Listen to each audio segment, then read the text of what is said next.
안녕하십니까. 도시재생균형발전TV 대한민국 1호 도시재생 큐레이터 최강원입니다. 오늘 정말 오랜만에 수요일에 도시재생 쇼츠 강의가 돌아왔습니다. 오늘의 주제는 지난번에 했던 도시재생 홍보 마케팅에서 약간 더 세분화된 주제인 SNS 마케팅 분야에 대해서 한번 얘기를 해볼 계획을 가지고 있습니다. 제가 최근에 이제 도시재생 관련된 다양한 내용들을 서칭하고 알아보다 보니까 우리 그 LH 인턴 1경험 수련생이라고 하죠. 원래 보통 상반기, 하반기 이렇게 선정이 되어서 300명, 300명, 600명씩 이제 진행이 되는데 올해 같은 경우는 이제 통합으로 진행될 예정이 있다라고 제가 알고 있습니다.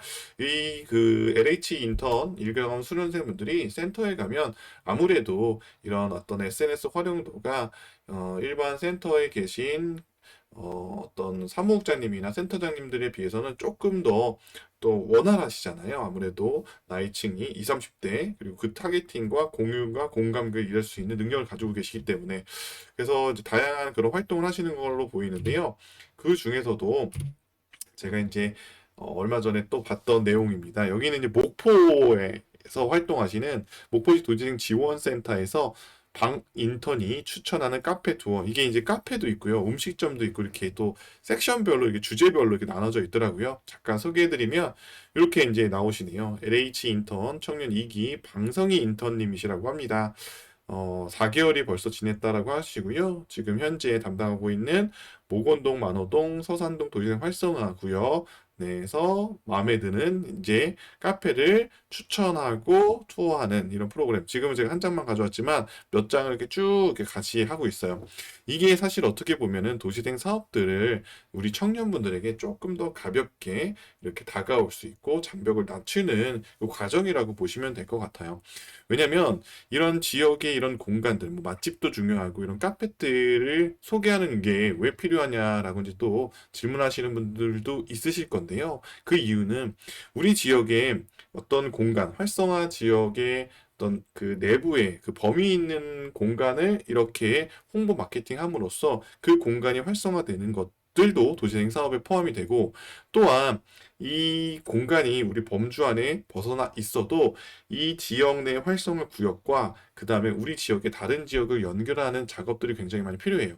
이제는 단순하게 하나의 분야에서 도시생 사업들을 진행하는 것 자체를 넘어서는 이제 그 부분까지 왔기 때문에 도시재생, 그 다음에 뭐 문화관광, 그다음에 예술, 그다음에 일자리 여기까지 다 연결이 돼서 지역이 전체가 관광까지 연결이 돼서 융합적인 산업으로 넘어가고 있는 상태이기 때문에 단순하게 우리 지역 아니면 우리 공간 하나, 생활 SOC 시설 하나 활성화시키는 것들로 전략이 멈춰버리면 그냥 점을 찍는 행위밖에 안 됩니다. 그래서 이 지역에 우리가 하는 사업의 점들과 다른 사업들, 연계 사업들의 점들을 연결해서 면으로 만들어야지 우리가 활성화 계획이라고 하는 그 범주, 포함해서 다양한 우리 지역의 큰 범주까지의 재생, 그 다음에 활성화를 시킬 수 있는 굉장히 중요한 포인트입니다. 왜? 공간이 있어도, 그리고 그냥 우리 주민분들이 운영하는 공간들만 우리가 홍보를 한다라고 하면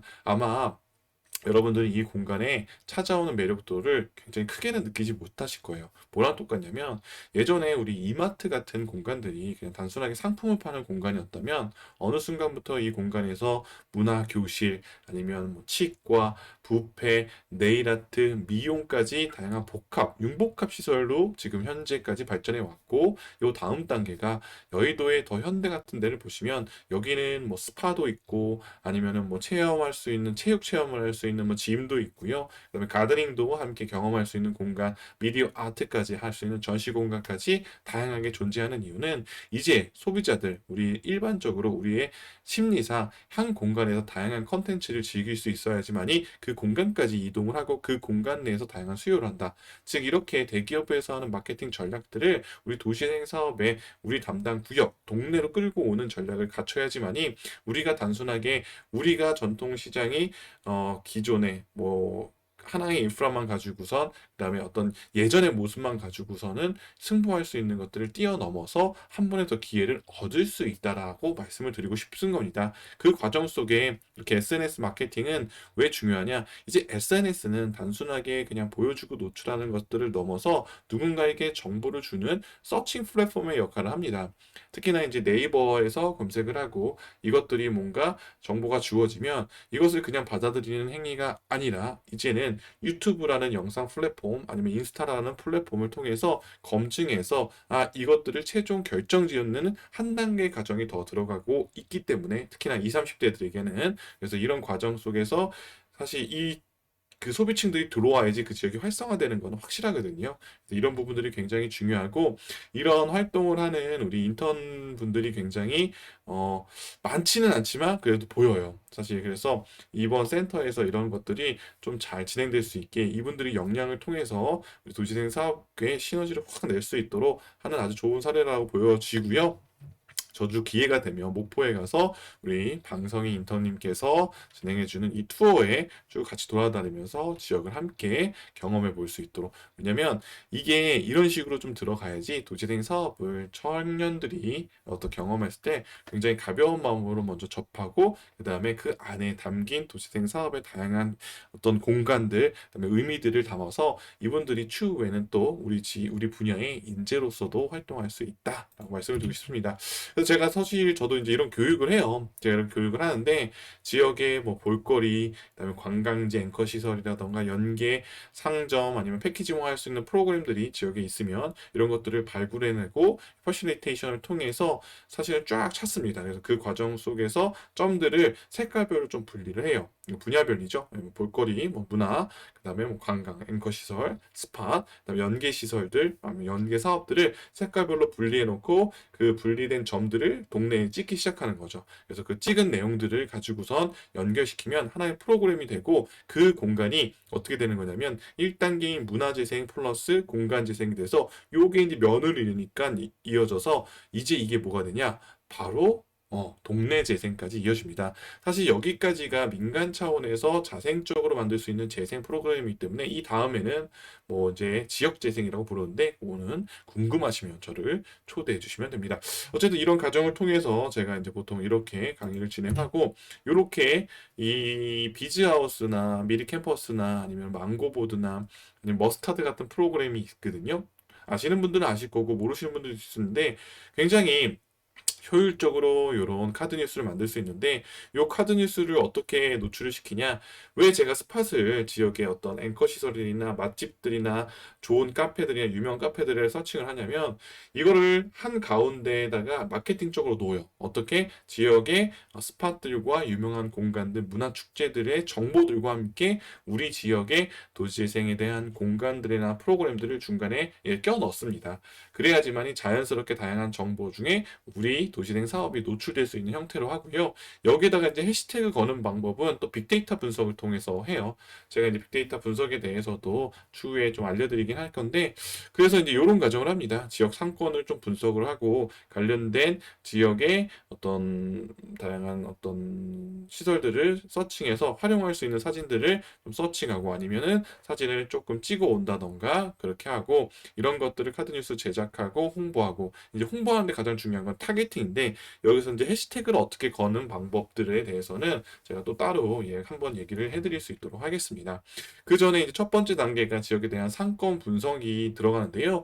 상권 분석은 이번에 소상공인진흥공단에서 개편했어요. 최근에 개편했거든요. 그래서 여러분들 한번 소상공인 상권 분석이라고 검색해 보면 상권 분석 시스템이 온라인상에서 할 수 있어요. 그래서 이 지역에 지금 현재 매출 평균적인 어떤 유동 시간, 유동 인구 비율, 남녀, 그다음에 어느 시간대 사람이 많은지 이런 것들을 통계 그러니까 우리가 이제 세금 신고하시잖아요. 그러니까 이런 것들을 기반으로 그다음에 카드의 어떤 결제 내용을 기반으로 소상공인진흥공단에서 제공해주는 시스템인데 이번에 개편이 되면서 굉장히 활용하기가 좋게 되어 있어요. 그래서 여기는 어떤 상권이 조금 더 타겟팅을 할 수가 있고 어떤 상권들은 이 정도의 수익을 올리고 있고 어느 시간대에 조금 더 집중해서 상품을 상품화시켜서 더 많이 판매를 해야 되는지에 대한까지 가이드라인까지 줄 수 있는 아주 좋은 사이트이기 때문에 여러분들 이번 강의에서는 가장 중요한 거는 앞에 이런 SNS 마케팅이 굉장히 중요한데 그 첫 번째 틀이 되는 것들이 이 소상공인 상권 분석을 통해서